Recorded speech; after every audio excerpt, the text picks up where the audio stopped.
tunataka tuweze kuangalia kwa habari ya utimilifu wa hatima. Utimilifu wa hatima. Sema utimilifu wa hatima. Mbona wengine tuongee? Sema utimilifu wa hatima. Ama wazungu wanasema the fulfillment of the destiny. Sawa? Utimilifu wa nini? Wa hatima. Hatima. Hatima, naweza nikasema, sikila moja nikisema hatima unaelewa. Maana mwisho wa kila kitu chetu, ama sijui nisemeje hapa. Bwana Yesu asifiwe sana. Tunaposema hatima, maana ni kule ambako tunaelekea, aidha kwa mafanikio ama kwa kuinuliwa. Bwana Yesu asifiwe sana.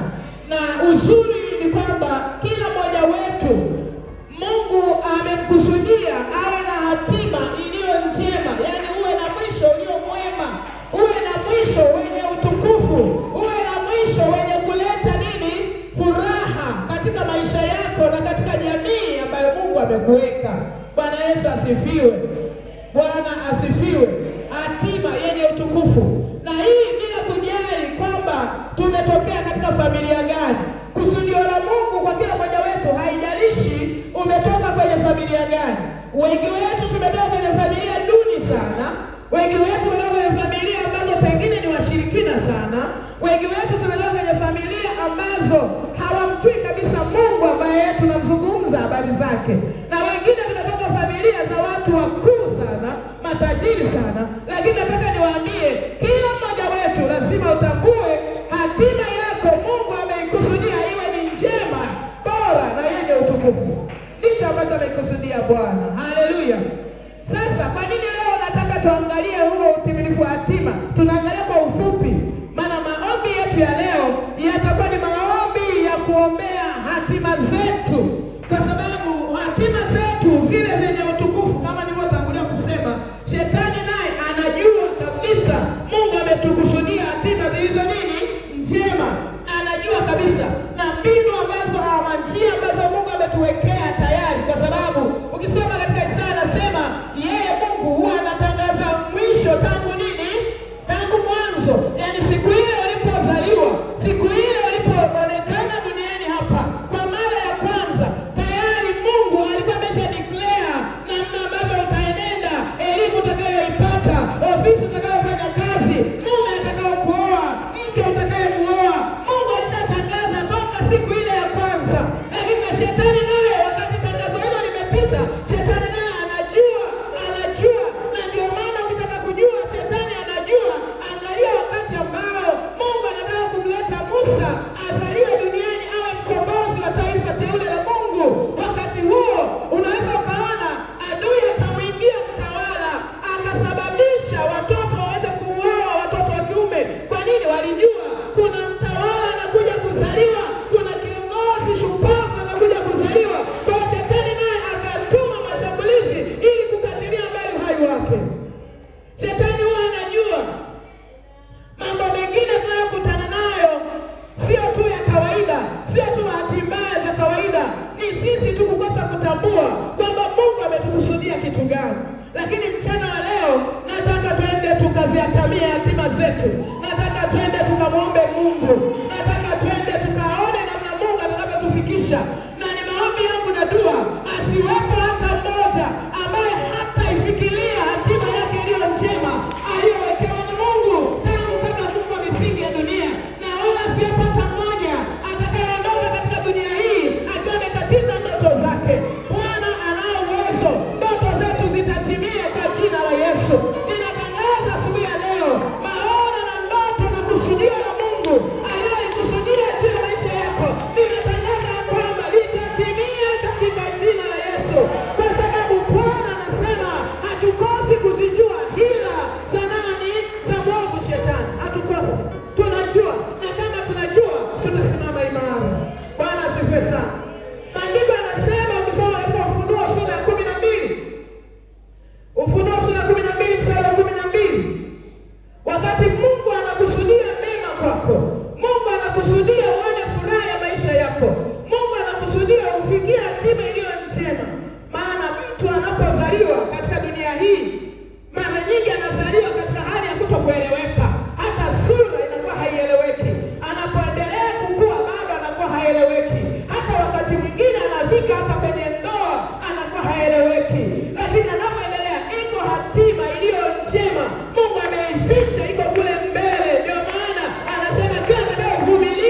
Mwambie ni yako, shetani anajua. Bado mnaongea. Sema shetani anajua. Na kwa vile anajua, ana chuki ya hali ya juu, ana hasira ya hali ya juu kwa wewe tu kuweza kuifikia hiyo hatima yako iliyo njema. Ana hasira kali sana. Inawezekana ulikuwa hujui, lakini leo nitakutembeza kwenye maandiko kidogo, utaelewa. Ili kwamba unapoishi katika dunia hii, usikae kiasara. Usikae kiasara. Mwambie neno lako, usikae kiasara. Anachukia kuona hatima ya mwanamke yeyote, mwanaume yeyote ikiwa inatimia. Shetani anachukia kuona biashara ya mtu yeyote inafanyaje? Inafanikiwa. Shetani anachukia kuona familia ya mtu yeyote ina furaha, ina raha. Shetani anachukia kuona ndoa ya mtu yeyote ina amani.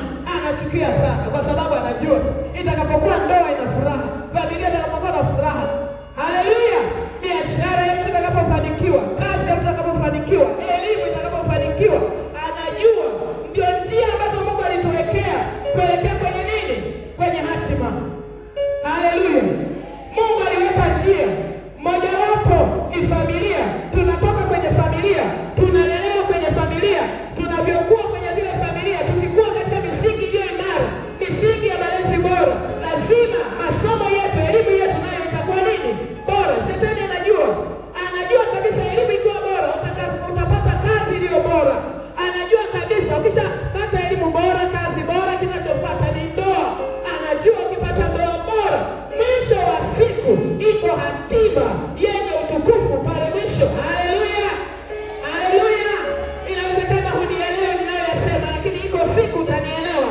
Lakini mwisho pia wa somo hili utanielewa tutakapokwenda kumsifu Bwana. Haleluya. Nisomee Ufunuo sura ya 12 mstari wa 12. Ufunuo 12 na mstari wa 12. Unasemaje? Kwa hiyo shangilieni enyi mbingu, nanyi mkaao humo. Ameshuka kwenu. Nataka uliangalie hili neno. Anasema ole wa nchi. Nimeikatiza hii story kwa sababu ya muda. Nataka tu uelewe kitu kidogo hapa. Sababu historia hii inaanzia toka ule mstari wa 7. Anazungumza namna vita kule mbinguni vilivyopiganwa kati ya malaika wa Ibilisi, kati ya shetani na malaika zake na Mungu na malaika zake. Vita iliyopiganwa kwenye kiti cha enzi. Sote tunafahamu Ibilisi alishindwa ile vita. Alishindwa, akatupwa paka kwenye nchi, akatupwa paka kuzimu. Haleluya.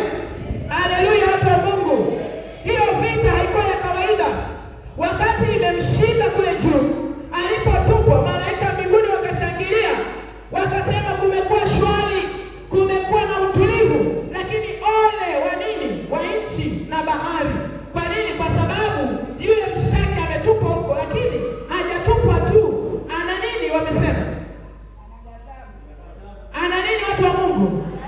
Ana ghadhabu nyingi, sio tu ghadhabu, ana ghadhabu nyingi. Ndio maana nakueleza Ibilisi ana chuki. Yaani sijui hata nisemeje muweze kuelewa. Kuna namna fulani, kuna mahali fulani akili yako ikiweza kupevuka katika roho na katika kufahamu Mungu, utaelewa hii ghadhabu ninayozungumza ama iliyoandikwa mahali hapa.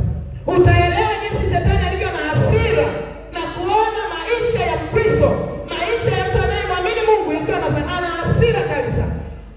Ana hasira isiyokuwa ya kawaida. Bwana Yesu asifiwe sana.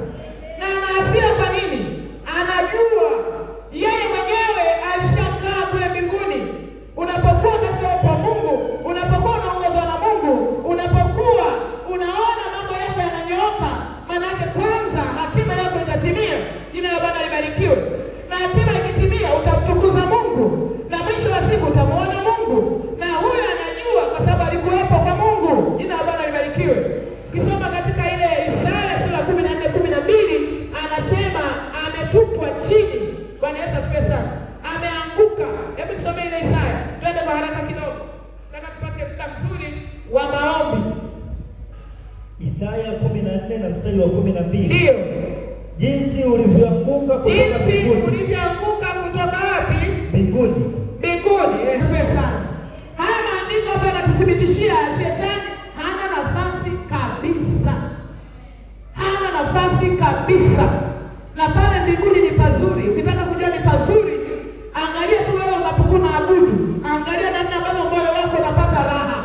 Unapokuwa katika uwepo wa Mungu, angalia raha ile. Hujafika, lakini ile raha tu ya kuwa katika uwepo, ya kuabudu, ya kumsifu, namna ambavyo unapomtolea Bwana, kuna raha inaingia ndani ya moyo wako. Adui anajua vizuri. Jina la Bwana libarikiwe. Na huyo adui sasa anafanya kazi kwa kasi sio kwa kawaida. Pale katika Ufunuo ametuambia anaelewa, ana muda nini? Ana muda mchache. Ana muda mchache. Wana Mungu, tangu iliposema ana muda mchache mpaka kufika kwenye nyakati tulizo nazo sisi, huo muda umeendelea sana kuwa nini? Mchache. Na ndio maana sasa hivi kazi anayofanya ibilisi si ya kawaida, si ya kitoto. Kuna mambo mengi utaenda kuyakuta mbinguni. Utafika mbinguni utakuta nyumba yako iko mbinguni. Mungu atakwambia, mwanangu, nyumba hii ndio ilikuwa nyumba yako uiishi ukiwa duniani. Wengine magari yenu utaenda kuyakuta mbinguni.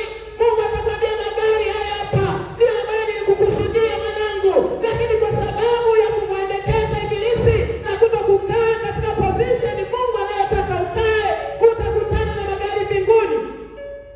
Nakumbuka mara mwisho hayati baba yetu Dr. Rioba alipokuwa kiumili, akasema hivi, akaniambia, akasema, Mbruma, wewe una uwezo wa kuwa na gari hapa mjini. Tena naiona nyumba unajenga, tena sio moja, una nyumba nyingi. Nakumbuka wakati huo, wakati Bishop anaongea hivyo, nikaona kama vile anaota ndoto ya mchana.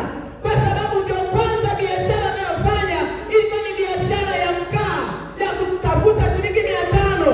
Wewe hiyo nyumba unaiona, nyumba na gari viko wapi? Lakini kumbe aliona kweli. Haleluya.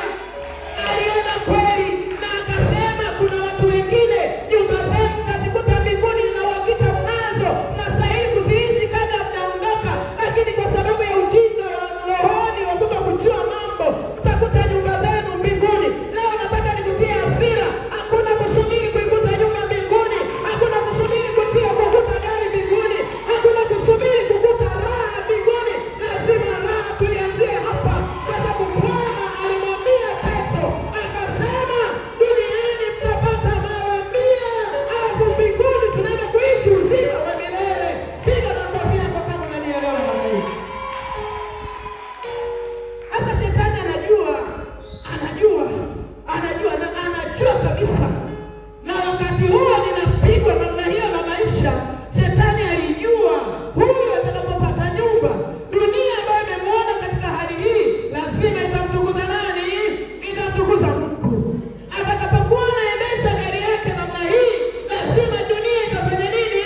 Itamtukuza Mungu. Si tu dunia, hata roho yake itamwabudu Mungu sawa sawa, itamtukuza Mungu sawa sawa. Sasa nini afanye? Anazuia, anakatilia mbali hatima za watu. Lakini mchana wa leo tunakwenda kukomboa hatima zetu. Kila hatima ya mtu popote iliposhikiliwa, iwe ni wachawi wamefunika na nyumba zao, leo tunaenda kuvifunua. Iwe ni waganga wa kienyeji wamechukua majina, wameyaweka katika vyumba vyao vya siri, leo tunaenda kuyachomoa. Nini tunataka? Hatima yako, hatima yangu, hatima ya kanisa lazima ifikie, lazima itimie. Piga makofi kwa Yesu kama unanielewa. Yesu Kristo apewe sifa. Bwana apewe sifa. Inawezekana kunielewa. Huyu anasema ana ghadhabu. Unajua kuna mahali unapita, unaiona live ghadhabu ya Ibilisi. Tulienda kijijini. Tulikuwa na kazi ya ujenzi kama nilivyowaambia. Kijiji chetu sisi katika vijiji vyote ndio kijiji pekee ambacho hakina kanisa la kiroho hata hivi. Na hawataki kusikia kitu kinaitwa mlokole kwenye kijiji chetu. Hawataki kusikia. Hicho kijiji kina ardhi kubwa, lakini mchungaji yeyote anayejaribu kwenda atafuta hata eneo la kujenga kanisa hapewi nafasi. Mami hatutaki. Lakini vijiji vinavyotukabili cha kulia na cha kushoto, makanisa kama yote EAGT wapo, kama hicho kijiji cha Bishop Maboya Calvary ipo, EAGT ipo, TAG ipo, sijui nani wapo, mpaka huyu niliyesema hapa sijui Glory of the Christ, sijui International wapo, na mambo mengine, msikiti upo, Lutheran wapo, lakini kanisa letu sisi hakuna Roman, hakuna Lutheran, hakuna nani, wako Anglican wanaitwa wao ni watu wa Mtakatifu Johnson. Johnson alipeleka injili enzi hizo, miaka hiyo ndio wanamwabudu Johnson huyo, huambi kitu, ndio mtakatifu wao. Kwa sisi wengine tunapenda pale kijijini, inaonekana kama vile mwanga fulani umetoka wapi, sijui una shida gani, wewe si wenzetu. Kwa hiyo tunaishi maisha fulani hapo kijijini ya kutengwa, lakini sasa hawatutengi sana kwa sababu anajua ukitoka mjini una nini, una chochote. Kwa hiyo hawakutengi sana. Watu wanakuja Kinyemela, anajua atapata sukari, atapata majani, atapata hela. Lakini kama si hivyo, hawatamani hata kutusalimia, kwa sababu tumeokoka. Bwana Yesu asifiwe sana. Sasa wakati tumeanza shughuli ya ujenzi, yaani unaona unapambana na ibilisi uso kwa uso. Sababu tumeanza, kwanza umeleta mafundi kutoka mbali. Alafu pili umejipanga, tofali zipo hapo, mchanga uko hapo, kila kitu kiko hapo. Wakaona na magari yanashusha simenti, nondo, vitu gani, wakasema haiwezekani. Kwa hiyo wanakuja na kata tujichanisha, kata jicho. Kama haujawa sawa, ujue hapo kazi haiendi. Akishapiga tu jicho, utajua tu kazi haiendi kama haupo roho. Mwisho wa siku walipoona wameshindwa, nyumba inapanda, wakatujia sasa live. Mejipanga. Mejipanga, sio kujipanga, ni Mungu. Bwana Yesu asifiwe sana. Nimeiona vita isiyokuwa ya kawaida. I don't have time to express it. Sina muda. Lakini vita tuliyopambana, vijana tulioenda nao, hata kina Ngosha ambao hawajaokoka, ametambua kwamba iko vita kwenye hicho kijiji. Amejua maana si ya kawaida. Sasa nikana wazi, kwa nini? Lakini nikaja nikapata jibu. Ninakumbuka mimi nimeolewa kwenye kijiji hicho hicho. Wakati mume wangu anakuja kunioa, kijiji hicho kilipiga kelele kwamba huyu naye kasoma, sijui nini, anakolewa na huyu mtu. Yaani nilionekana kama nimepotea njia sana. Bwana Yesu asifiwe sana. Na nikapata mapito magumu kila tukienda, sisi tuko duni katika ile familia yote. Tunapokwenda kijiji sisi ni watu ambao tuko chini kimaisha. Afu leo wanakuja kuona mambo hayo, nani atayaelewa? Maanake kwamba lazima Mungu tunayemwabudu atatukuzwa tu. Shetani hataki sasa wewe Mungu atukuzwe. Na wengi wenu hapa, Mungu ya shetani hataki Mungu atukuzwe kupitia baraka aliyoiweka mbele yako. Hataki. Na sasa hataki atafanyaje? Ziko hila za kila namna ambazo shetani anazifanya kukudhibiti. Kama ni elimu utashangaa, mtoto unasoma unafika mahali unadanganyika kirahisi. Bwana Yesu asifiwe sana. Hila zipo. Shetani anacheza na hatima. Niko na mtoto wa dada yangu. Kama kuna jambo limeniumiza moyo, ni huyo binti, mtoto wa dada yangu. Wengi mnamfahamu. Nilikaa naye hapa. Nilikuja naye mwaka juzi ule kutoka kijijini. Anaitwa Neema. Nilimchukua, lakini akapata bahati. Kuna kaka yake mtoto wa dadangu mkubwa ambaye yuko jeshini, akampeleka jeshini. Akapata nafasi nzuri. Ametumikia jeshi mpaka amemaliza mafunzo. Wako kamili wanasubiri kupangiwa kazi. Mtoto roho chafu zikamwingia za kutoroka jeshini. Akaenda kijijini. Huku tunapigiwa simu, maana simu yangu ilikuwepo huko kamili. Jamani, huyu binti yuko wapi? Yuko wapi? Si yupo? Akasema hayupo.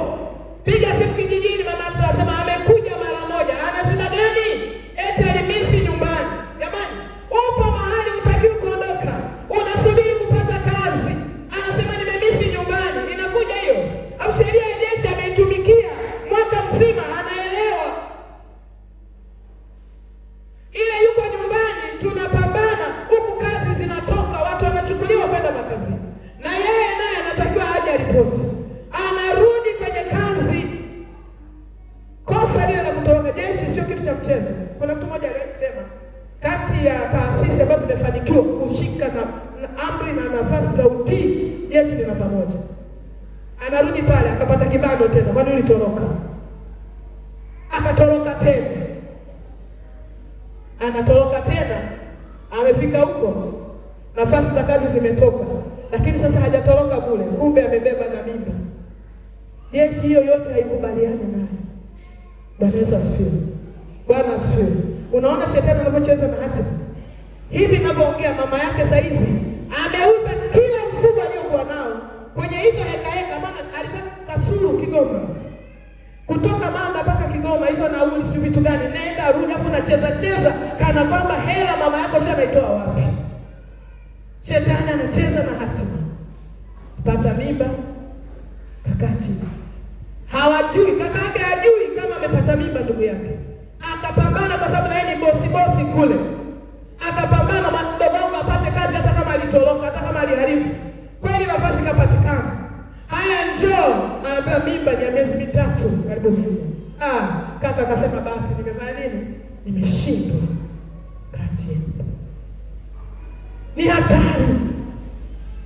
Sasa unakuta mtu, nilikuwa nasoma kitabu kimoja.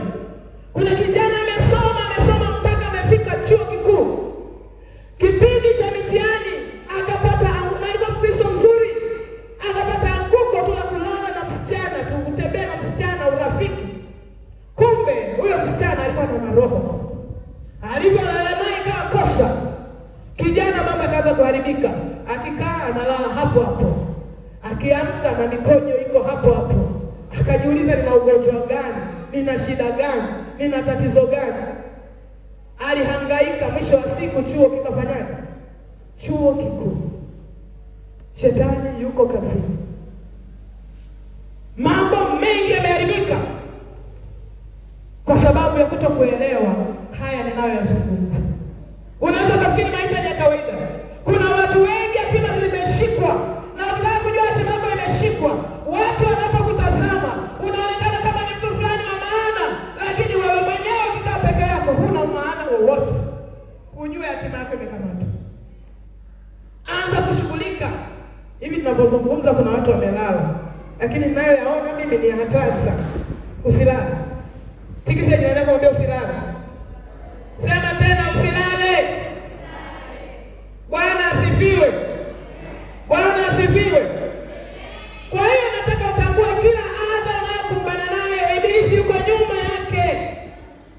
Na shida yoyote kubwa, na shida kubwa ya ibilisi, shida kubwa ya ibilisi ni wewe tu.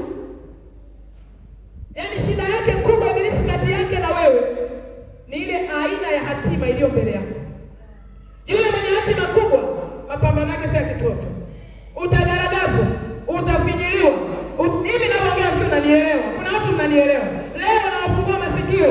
Usinyamaze kimya. Usikae chini ukajilia. Usihangaike. Hapa dawa ni moja. Yako maombi ya moto. Ya kwenda kufumua kila hatima iliyonaswa, kila hatima iliyokamatwa. Yako maombi ya moto. Nakumbuka nilipojijua nina hatima kubwa ya utukufu, niliamua kusimama na Mungu sawa sawa. Niliamua kumwita Bwana sawa sawa. Biblia inasema Petro alipoona anazama, akamwita Yesu akasema, Yesu niokoe. Yesu hakusita, alimuokoa. Hata mchana wa leo nataka tunamwita Bwana Yesu akatuokoe. Jina la Bwana libarikiwe. Jina la Bwana libarikiwe. Jina la Bwana libarikiwe. Nataka nikwambie kuna mtu yoyote ambaye amekuja hapa duniani kiasara. Wewe hujaja kiasara.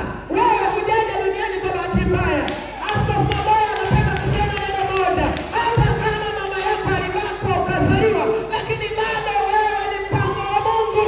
Kwani wangapi wanabako wanazaa watoto na bado wanaweza wakaishi tu kwa amani. Hata kama ulizaliwa nje ya ndoa, wewe ni mpango wa Mungu. Mungu aliruhusu. Kwani wangapi walizaliwa nje ya ndoa na waliweza kuwa watu maarufu? Wangapi waliokataliwa? Bwana Yesu asifiwe. Daktari Maboya baba yake mzazi ni mimba iliyokataliwa. Maboya sio haule. Yule ni mchimbi. Na dunia yote inajua, lakini baba yake kwa sababu alikataliwa na alizaliwa peke yake kwa sababu ni mimba iliyokataliwa, leo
kuabudu. Nisome hilo andiko haraka. Isaya 43 na mstari wa 7. Ndio. Kila mmoja aliyeitwa kwa jina langu. Kila mmoja aliyeitwa, hebu tuseme wote, sema kila mmoja aliyeitwa kwa jina langu. Jamani, naomba tuongee kwa sauti hapa, tunajihubiria. Sema kila mmoja aliyeitwa kwa jina langu.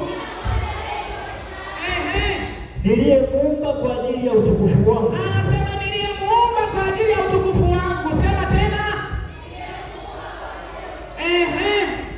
Mimi nimemuumba. Mimi nimemuumba. Alafu mimi nimemfanya. Mimi nimemfanya. Sasa hapa nataka uelewe nini? Anasema kila aliyeitwa kwa jina langu, ambaye nimemuumba kwa utukufu. Yaani Mungu alipokuumba wewe kwa ajili ya utukufu wa nani? Hivi utukufu wa Mungu unakuwa aibu? Utukufu wa Mungu unakuwa unalandalanda barabarani? Kitu kinachoitwa ni utukufu ni sawasawa na mfalme anapojenga nyumba, atapamba na maua, ataweka vitu vizuri kwa ajili ya utukufu nini wake. Kwa hiyo ndicho Mungu alichokifanya kwako na kwangu. Mungu amekutengeneza wewe ili maisha yako yanapoendelea, yeye Mungu apate utukufu. Hawezi kupata utukufu ukiwa umefeli masomo, hawezi kupata utukufu ukiwa wewe huna baraka yote, huna maisha yote bora. Hawezi kupata utukufu ikiwa maisha wewe yamekupiga. Lakini ni maombi yangu mchana wa leo, tukageuze kibaya cha kupigwa na ibilisi, Bwana akatulete katika nafasi aliyokusudia. Haleluya, haleluya. Haleluya, haleluya. Sema nimeumbwa kwa utukufu wa Mungu. Sema tena nimeumbwa kwa utukufu wa Mungu. Ninakataa kuonewa. Ninakataa kuonewa. Ninakataa kuonewa. Ninakataa kuonewa na nguvu za giza. Kuonewa katika akili yangu. Kuonewa katika biashara zangu. Kuonewa katika roho yangu. Ninakataa kwa jina la Yesu Kristo. Haleluya. Haleluya. Haleluya. Haleluya. Adui ana hasira na hatima kwa sababu anajua hatima ya mtu inapotimia, huyo mtu atampa Mungu utukufu. Lakini pia ana hasira na hatima kwa sababu anajua hatima ya mtu inapotimia inamkumbusha kushindwa alikoshindwa miaka 2000 iliyopita. Ana hatima ya mtu mmoja inatangaza ushindi wa Yesu uliofanyika pale msalabani. Hatima yako inaponyooka, wewe lazima adui anachanganyikiwa, anajua yale yaliyonikuta na nani anapenda kukumbushwa mabaya yake? Hakuna. Kwa anajua unaposhinda wewe unamkumbusha madhaifu na mapungufu yaliyomkuta. Lakini pamoja na hila zake, nataka nikupe andiko la mwisho. Pamoja na hila zake na mipango yake yote, Mungu ameapa atakomesha. Hapo ndo panaleta raha.